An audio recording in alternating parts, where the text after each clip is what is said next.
Al, wherever he was moving around for the Cultural Society, has been really nice about this. When you're done, there's actually, the reason for this is a display over here of photographs that I've taken of Irish musicians.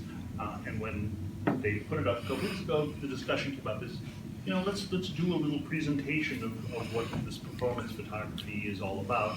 So I pulled together a bunch of shots from the variety of places I've shot at. I've done this professionally for 21 years. I'm still going into New York to photograph at events.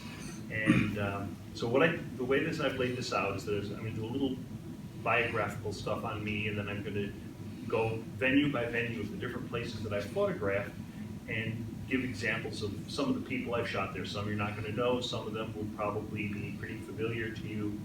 And then at the end, I'm going to talk a little bit more detail about the Irish photography that I've done, including the images that are up on this wall and some of my work working for an Irish record label. Because this is a nice, intimate group, anybody has questions, just yell my name out. Nothing formal here. I didn't do anything relating to the technical end of it, so if you want to know something about the actual technical side of the photography, please ask me questions or see me after. I'm going to be hanging around for a while afterwards. So to start out, as Mike said, I'm Kevin Yatarola. I live in Salisbury, New York. Both of my parents were from Dolgeville, and I go back 7, 8, 9 generations in the valley here, so my roots are here. I was raised in Rochester, New York, and ended up going to Potsdam up in the North Country for college. And in fact, in going back through these things, I found back when I was 16 years old, I was taking my camera to concerts. I had no idea that this was ever going to be a part of my life. And taking my little Kodak camera to take pictures of rock bands. So that's Ian Anderson of Jethro Tull back in 1970. That's Jorma, the lead guitar player of Jefferson Airplane. Off to the side, you can see a little bit of Grace Slick, who was very pregnant at the time.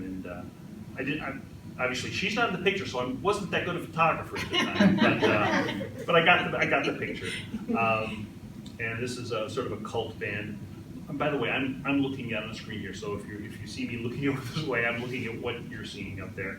That's Captain Beefheart and the Magic Band, again, the cult band.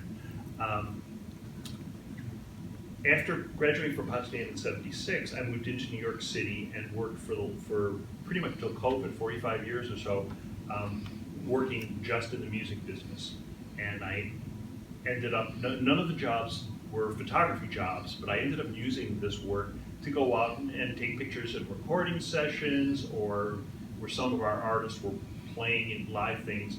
So it was really a part of what I enjoyed doing. It fed my hobby, but it wasn't part of what I did. Some of the companies that I worked for, the first one was Inner City, which is a jazz record label. Reader's Digest had a very robust music department, but it was hard to take pictures of those things because it was mostly dead people. It was mostly like Benny Goodman and Elvis Presley and the nostalgia type things, Glenn Miller. Green Linnet is a whole story in itself, and we're going to get into that because that was at the time probably the premier Irish music label in the U.S., or arguably, with Shanachie being the other one. And for the last 20 years, I worked for Palm Pictures, which is run by Chris Blackwell, who was a Jamaican legend. He started Island Records. He's the reason people know Bob Marley, because he just helped bring Bob Marley to a world stage. He discovered the band U2 when they were playing in little clubs in Dublin. So, wonderful man to work for him. I spent up until COVID working there. In 2003, I decided I wanted to start doing photography in venues, separate from what I was, doing for my day job. It works out great timing-wise because I could go in and work my day job, and then end up going out and shooting clubs at night. So they didn't conflict with each other. And the first place I did this was Joe's Pub, and Joe's Pub is a small space in New York City. It's under 200 people there, but it has an oversized influence on the arts in New York City. It's part of the Public Theater, which is one of the most important nonprofit theaters in New York City. In the 60s, it was the home for Hair. They developed Hair there. In the 80s, they developed a chorus line, which up until Phantom of the Opera was the longest running show on Broadway. Hamilton was developed there, among current things. So it's a big place. And they decided in 1998 to have a little room where this Jackie Hoffman, she's a more traditional cabaret artist. You probably would have seen her. She's the one of the complaining neighbors in Only Murders in the Building. If you ever watched that show, she's been a regular on it since the beginning. Via Delaria is a more traditional jazz singer. She was in Orange is the New Black, and that had a big role in that. Mike and I were talking about before. This was a 6'4" singer with this beautiful voice, but he does it always in clown costume, and he's become an internet sensation. He goes under the name of Puddles Kitty Party, and if you ever get a chance to go on YouTube to see him, he's just got this amazing baritone voice, and for whatever reason, this is how he presents himself. Another part of Joe's Pub is that it has allowed better-known performers to be able to do intimate things that they wouldn't normally do. And so you're going to see a bunch of pictures here of people that would never play in a place that's 150 seats in it, but they do it because they can test out new material, they can do record release parties there, they can just do interactions with other musicians that maybe they hadn't had a chance to do before. So this is Pete Townsend of The Who, and during tours in 2006 and 2007, he wanted to have a little place where he can come and play his songs in front of, just a small group of people, take a break from the big, massive, Meadowlands Stadium type things. And he came in and played at Joe's Pub. Lou Reed was a regular down there, always playing, just the regular guy. Anybody want to guess who this might be? Adele. Yeah? This was Adele's U.S. premiere. She played at Joe's Pub, just her, with somebody backing her up on acoustic guitar. Joe's Pub had a lot of those like that. I unfortunately didn't get to all of them, but Amy Winehouse did her premiere there. Lady Gaga did shows there. All of these people had to start someplace. Alicia Keys was one of the early people at Joe's Pub that started her career there and still occasionally comes back. This is Lady Antebellum, country band, just a very stripped down show. Janelle Monáe, very popular right now. Mandy Moore, who's in the TV show This Is Us, but has done all sorts of other things as well. Marty Stewart, country singer. Leonard Cohen. Leonard Cohen did a comeback where he did a lot of concert tours, but before that he had not been on stage in a decade, I believe it was, and he had gone and become a recluse. He went in and ended up being the religious teacher, and so he had a protege that he was promoting, and it was announced that he was going to come out and sing a song or two with this person. People were traveling from all over the world, getting flights in, trying to, spending $300 to get a $30 ticket just to get into the show, because nobody ever thought that they would be seeing Leonard Cohen on stage again. And there he was. And then, of course, he had financial problems and had to do a lot of touring to make up money from what he was swindled. Carly Simon. She is a well-known person with stage fright who never really performs and stopped performing after her early success. But she came out one night and was doing something that was trying to play for local friends and stuff. She was living in New York. And so it's rare to see her in performance. This is an old-timer, Porter Wagoner. He had a TV show. Dolly Parton was somebody that he found and promoted early on. He was making a comeback late in his life, did a recording. Marty Stewart was there. They traded stories. It was a very sweet night. Herb Alpert. Ricky Lee Jones. Melissa Etheridge, who was also discovered by Chris Blackwell, my former boss, for Island Records. Judy Collins. Judy Judy Collins had several workshops there where she would come out and bring performers that she believed in. This is Tom Wopat and John Snyder, the guys from Dukes of Hazzard. Oh, that's nice. Some of you younger people at this may be meaningless, but they had a Christmas show that they toured around and for years. And, that was them doing it. Jimmy Fallon, Mandy Patinkin, Dion of Dion and the Belmonts. Again, all these people are playing in a room that is not the shape of this, but is pretty much this size. Yeah, and it's pretty amazing that they did this. Lin-Manuel Miranda, the premier, writer for Broadway at this time. He's got a new show coming out. Emmylou Harris with Rodney Crowell. This is one of Pete Townshend's shows where he brought Lou Reed up to play with him, and that, as far as we knew, this is the only time that these two '60s legends ever played together. They took turns doing each other's songs. It was really a very special night. I think they did videotape it. I think it's around on YouTube. The next section is Bonnaroo. Bonnaroo is one. Oh yes. So how do people get to be part of the audience? Tickets are on sale. Tickets sell out very quickly for some of these things. But yeah, there sometimes it is booked by record companies as events, private events, and so some of those I've shot as well. Like this thing with Pete Townshend was open to the public. I think it was $100 or something like that. But people were, people would pay $100 to see Pete Townshend do intimate songs, but you're paying $250 to see him in Madison Square Garden. So, yeah, but it's available to the public.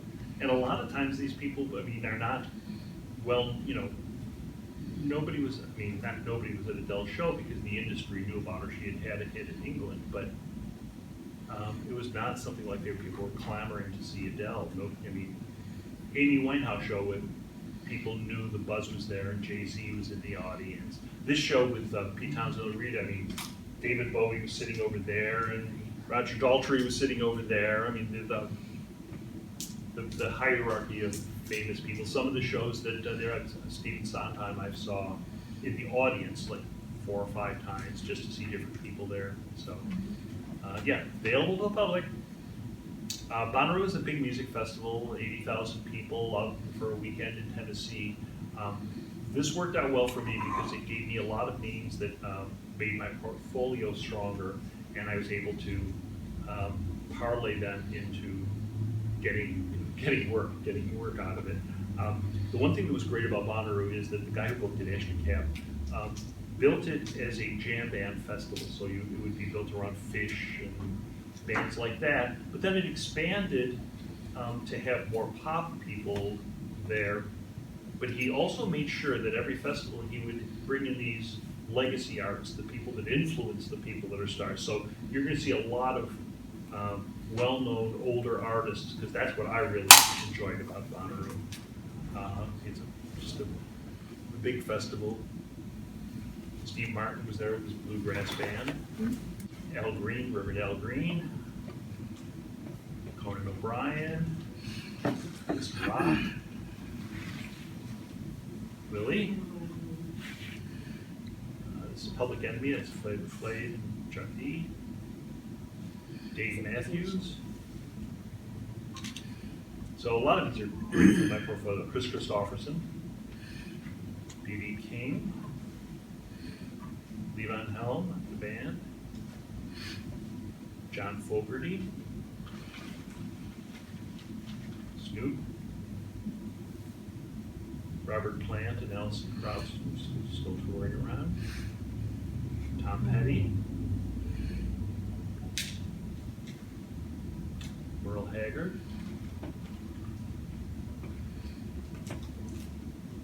Tom York of Radiohead, Mavis Staples, Greg Allman. Got to get rid of that solo cup.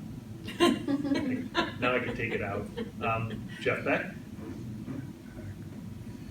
Jimmy Buffett, again, all these people, I did the festival for 10 years, so it was there. Lincoln Center was probably my second longest working relationship. When I was at Joe's Pub, I was the house photographer there for 20 years. Lincoln Center was about 15 years. And Lincoln Center as a venue is a combination of a lot of different places, different constituents. You've got the Metropolitan Opera, you've got the New York City Ballet, you have the New York Philharmonic, Chamber Music Society of New York, the film festival there. I worked for a group called Lincoln Center Inc., which is the group that ties it all together. They maintain all the venues, but also have their own programming. And a big part of their programming is free stuff outdoors. And so every summer, I call it my summer camp, but I'd spend 6 weeks at Lincoln Center shooting every day, just something going on. They also did a bunch of other series that were really well received, like American Songbook and the Mostly Mozart Festival, just a lot of different things. And again, I was there for about 15 years.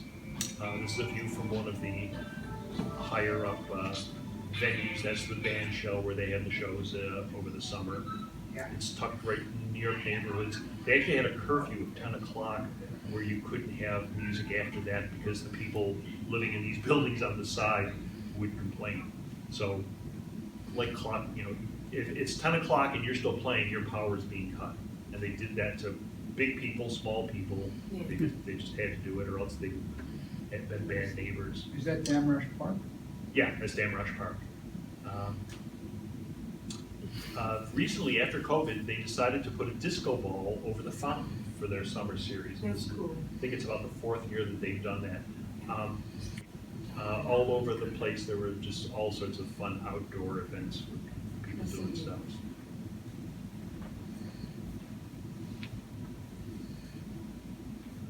Dave Brubeck, Pete Seeger, Bonnie Raitt, Bob Weir, Grateful Dead, Lucinda Williams, Harry Belafonte, who I had other connections with because he was a good friend of my boss Chris, and he shared an office with us, and he would come in, and I'm this little guy just sitting there, and he was always had a smile, always said hi to me in the morning, just a very, very sweet man. Crosby, Charlie Watt. He's the only Rolling Stone I ever took pictures of, and never took any pictures of the Beatles. Lincoln Center also has a lot of dance, and I've got several dance pictures in here. I believe many of them are the Mark Morris Dance Company.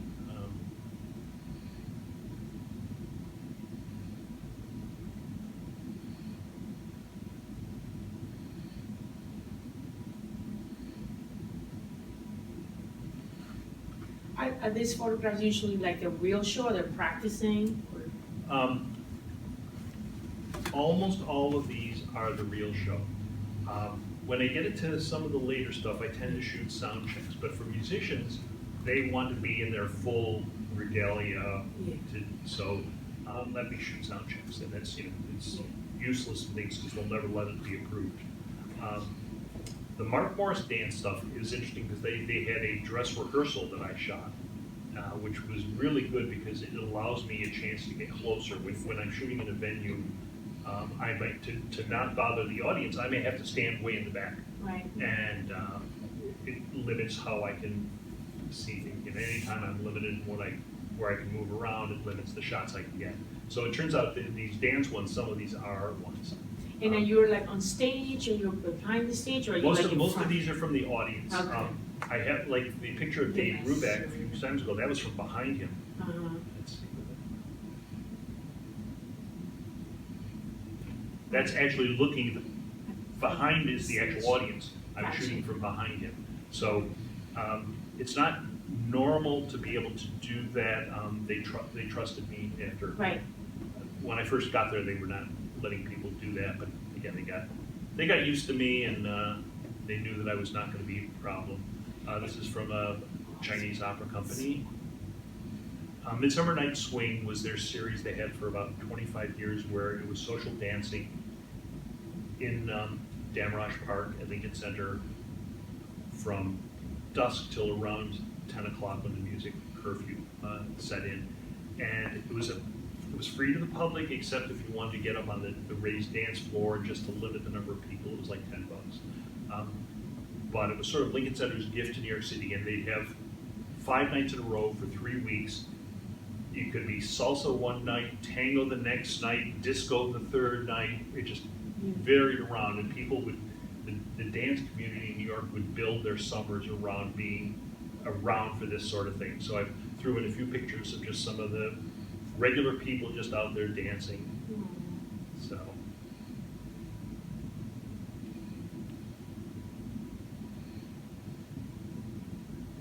And kids.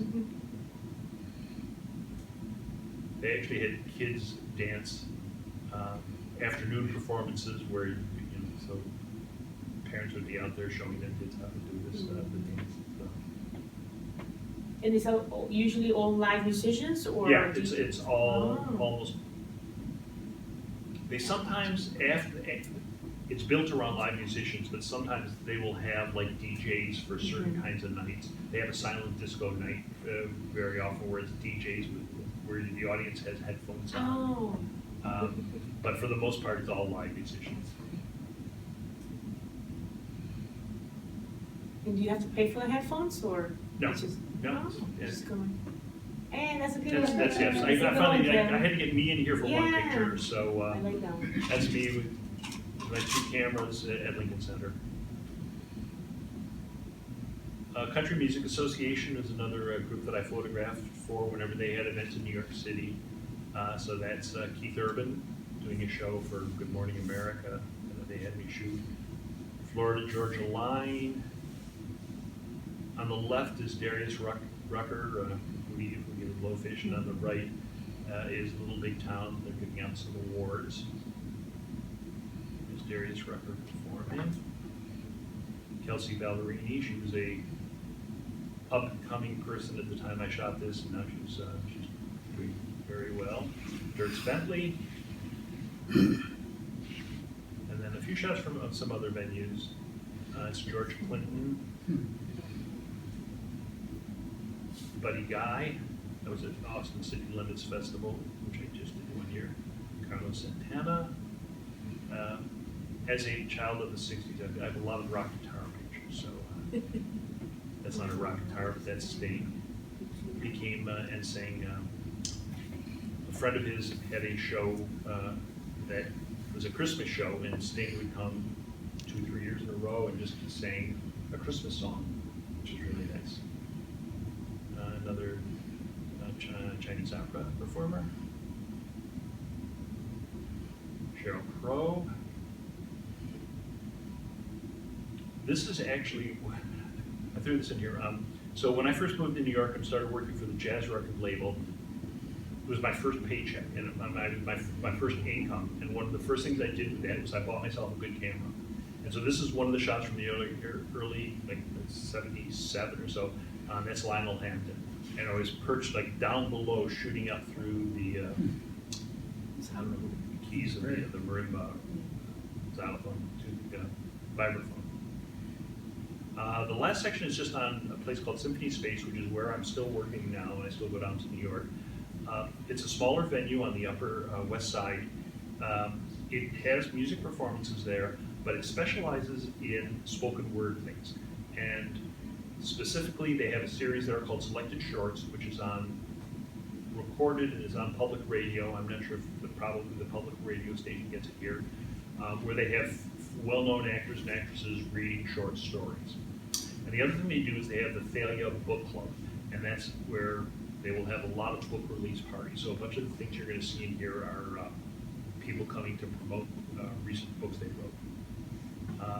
That's Megan Mullally, who was in Will and Grace, she played Karen, and her husband Nick Offerman, who was in Parks and Rec, Rick Swanson. So she had a book that came out, and they did a little bit of stuff there. There's David Hyde Pierce again. He was there interviewing Eric Idle of Monty Python. He had a book that came out. Sigourney Weaver was there because it was the 40th anniversary of Alien, and she was answering questions. Gloria Steinem, legend. This is the world we were in for a while, but that's John Lithgow is the tall one, and the shorter one is Matthew Rhys, who was in The Americans. He was the husband of The Americans. And they were there for, John Lithgow had a book that he just, he's done several books. Cynthia Nixon. John Waters, the director of Hairspray and Pink Flamingo, those sorts of things. Wrote his first novel, and he was there. He knew how to ham it up in front of the camera. Used to that. Kelly Ripa had a book she put out, and they brought in Anderson Cooper to interview her for that. That's George R.R. Martin, who wrote the books that Game of Thrones were based on. Misty Copeland, ballet dancer. She's written several books as well. This is during her hiatus, but I believe this was a year and a half ago, she was going to be getting back into dance. I'm not sure where she stands. Patrick Stewart had written his memoirs. He was there. And Whoopi Goldberg was with him, interviewing him. Hillary Clinton was there. Hillary has a podcast, and she was there. She did her podcast interviewing Patti LuPone. So are there people viewing this, or Yeah, just, this is all okay. with an So it's live audience. Yeah, all of these things are with And do audience. you have to pay for these tickets? Yeah, they're $30. Not that bad. I mean, it gets more expensive when you've got somebody, when Hillary Clinton Right. coming to talk. This was just actually about a month ago. That's Joan Baez and Patti Smith. Joan Baez has a book of poetry that she just put out. They've been friends for, I guess, decades. And the ending up here, I'm going to talk a little bit about Green Linnet and the Irish musicians that I did.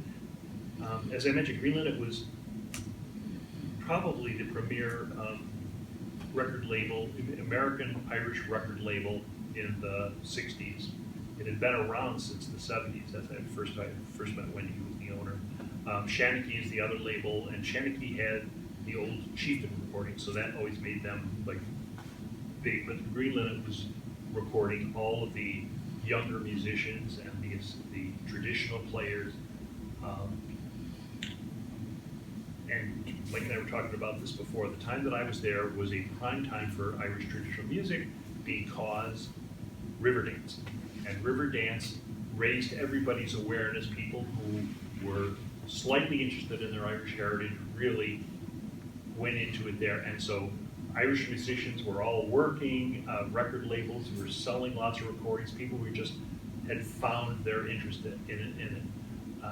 So it was a great time to be an Irish musician. So the biggest band that Green Linnet had was Alton, a traditional Irish band. That's Mairead, and I believe that's Kieran Tourish. And they were probably the premier traditional Irish band at the time. That's Mairead again, Weenie. Cherish the Ladies back in the day. We were recorded for Green Linnet. This is an interesting event that happened. It was a festival at Lincoln Center, and there were a group of people called the 78 Project. And Alan Lomax was a documentary recorder who in the 30s and 40s especially went around the country with this little 78 RPM recorder recording things that were going to be lost. Chain gangs, cotton picking songs, blues musicians before they were famous. Well, there's a people that actually got a 78 recorder and were going around and doing contemporary recordings of interesting music. And what they got was this little ensemble here to sing The Old Triangle, which was a song, I think, from the 50s. And on the left is Joni Mann, and in the middle are two of the three McCourt brothers, Alfie and Malachi. Famous authors in their own right. Frank McCourt, though, the other brother, wrote Angela's Ashes, and I believe it was the better known. And then in the far right is William Kennedy, who wrote Ironweed, other. So these are literary people singing with Joni singing the El Triangle. Kevin Crawford, a flute player who's played with Lunason and a bunch of other bands. That's Kevin Burke on fiddle with Jed Foley on guitar. This was a recording session for Eileen Ivers. Jerry O'Sullivan is on the left. Seamus Egan, flute player, ended up, after this, starting a band called Solace, which was another premier young band. John Doyle, who's played with everybody, and Eileen Ivers, whose recording session this was. Y'all look so young in that one. Yeah, well, I was trying to think. It was for the recording Wild Blue, and I think that came out in 97 or 98. So, 25 years ago. Tata. By the way, if anybody knows Irish, if I'm probably beating up these names. No, you said that right. And they've played here. Played here, haven't they? Yeah. Yep. Yeah. And that's actually in Joe's Pub. That's them playing it there. I put a couple of these in here. Alan and I were talking about this before. The Green Linnet sponsored weekend parties at these old rundown Borscht Belt places in the Catskills. They used Kutchers and they used another place called Friar Tuck's. They were underutilized after their prime. They'd take it over for a weekend and it would just be pure Irish music for the weekend. And it was the most wonderful, intense thing I'd ever done. You'd have so many different people. I'm just looking at the list of people here. I mean, it's not just Irish, it's also Scottish people, but Phil and John Cunningham, Cherish the Ladies, Mick Maloney, Patrick Street, which is Kevin Burke, and Andy Irvine, a few other people, Liz Carroll, Eileen Ivers, Seamus Egan. It's just all these people would be playing all weekend long, so I've included a bunch of pictures of that. I did this just to show what, in afternoon you traces, you can go listen to Andy Irvine, or you can hear Patty Keenan, one of the greatest pipers ever, Kevin Crawford. And then they'd have two rooms just for dancing. You could dance your entire weekend away, and you'd have bands playing. You'd have Joni Madden playing in a Kaylee band. That's Charlie Lennon on the left, and and Joe Burke on the right, and piano and accordion duo. That's Martin Hayes on fiddle and Dennis Cale, who sadly passed away recently, on guitar. This is just typical of the recording sessions. On the far left is a young Patrick Mankin, who's now in his 20s and is, he was a prodigy at this point. Now he's an established star in Irish music. And he's there with Johnny Cunningham on fiddle and Kevin Burke and Liz Carroll. And they would sit and play tunes. I mean, they had this wonderful repertoire. This is just a session. They'd pop up anywhere and they'd last till sunrise. This one was being led by John Doyle, who's down at sort of in the center of the picture on accordion. On the left is Tommy Sands. In the middle is Mick Maloney and then Eileen Ivers. Seamus McGuire, who's playing a viola, not a violin. He was a beautiful, rich sound. This is Ronan, lead singer and bodhrán player for Keela, who are still around. These are not Green Linnet, but these are starting to get into some of the other people. Shane McGowan. I like this picture just because it sort of combines like a microphone, a cigarette, and a drink. That's pretty much, if you were going to try to define him, that was him. He was a punk from way back. Again, sadly, we lost him recently as well. This is him a little bit later in life. He was in a wheelchair doing his performing, but didn't show the drink, but it still got the mic and the cigarette. Sinead O'Connor. This is during her reggae period. She's singing with Burning Spear, a major Jamaican performer. Here she is doing, she did some shows at Joe's Pub with just, I think, another guitarist accompanying her and just singing her hits. And when she was on, she was mesmerizing. Glenn Hansard, who's, this was with his band The Frame before he became famous with the movie Once. And this is him just doing solo work, a little session for Spotify. I was there about photographer for a while. Some of these you're gonna see up on here in the wall, come over. Paul Muldoon, Pulitzer Prize winning author, who has local ties. He's the founder of the Cherry Valley Poetry Festival. And I've actually, I don't know whether he has a house there or why he's involved there. I saw he has a rock band as well as being a poet, and they played at the Cherry Valley High School a couple of years ago. So he has some connection with this area. Moya Brennan from Glenad. If you do Irish things in New York City, you have to deal with Joe Gurley. Joe is the lead, and that sounds negative, but that's not supposed to sound that way. Joe has a band called Rogues March, and he sponsors St. Patrick's Day festivals every year in New York. He was responsible for that, the Lincoln Center celebration of Irish music that had the singers on the 78s, and it's just an all-around nice guy. I think he's also well known now is that he was one of the voices for the audio book of Keith Richards' memoirs about 3 or 4 years ago. And nice guy. I threw in Elvis Costello because his real name's Declan McManus, and he's of Irish heritage, even though he was brought up in England. So I had a nice picture of him.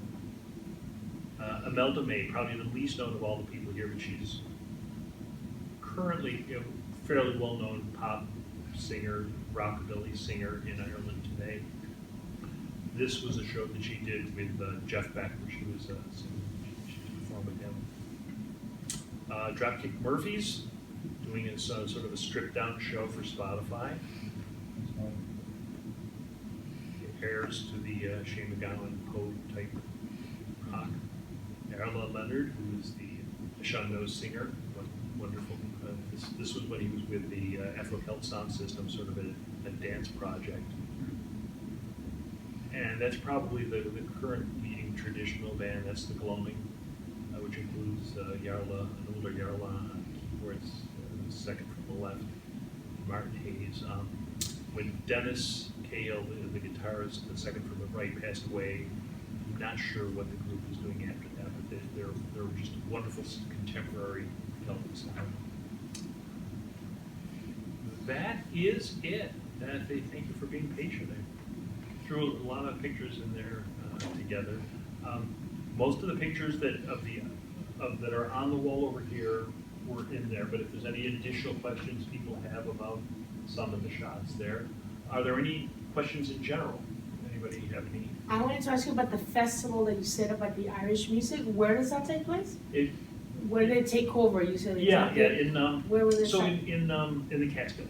Oh. In the Catskills, they used to call it the Borscht Belt, like the Poconos, where there are a lot of people who come for summer. They were very dominantly Jewish. Mm-hmm. Had a lot of Jewish comedians would come up there, and they got their worked out their things there. But then, as that fell out of favor, they have all these big buildings that are not being used, and some of them are still being used for other things like music festivals and the like. And so we were able to get these big places that could house hundreds of people with big ballrooms and little corners and bars off to the side for cheap. Right. And so I didn't go to the first year because I wasn't involved with Green Linnet at the time, but I went for the next 3 years. And they were big money losers because the owner of Green Linnet was a music lover but not a good business person. Yeah. And so if she wanted to fly Elton in to play for it, so forget the cost, it doesn't, so they were wonderful events for the fans. The musicians got paid, but it was not a good business thing. So it's not going on anymore? No, the Green Linnet was sold maybe a decade or so ago. Okay. Wendy was about, she's probably 80 now. She just got out of the business. Right. The label still exists, but I don't know that they're signing new people. It's part of Compass Records now. Yes, sir. And Kevin was kind enough to donate probably 300 CDs from Green Linnet, and it's in our lending library if anyone wants to ever take any out and listen. Oh, that's so nice. Yeah, And Kevin, he also made prints of a lot of the photos he took, and there's enough that we could probably offer one to whoever wants anything, and maybe if you want Kevin to sign it. Yes. Please. Yes. That's great. I I'm will. glad you saved those. Okay.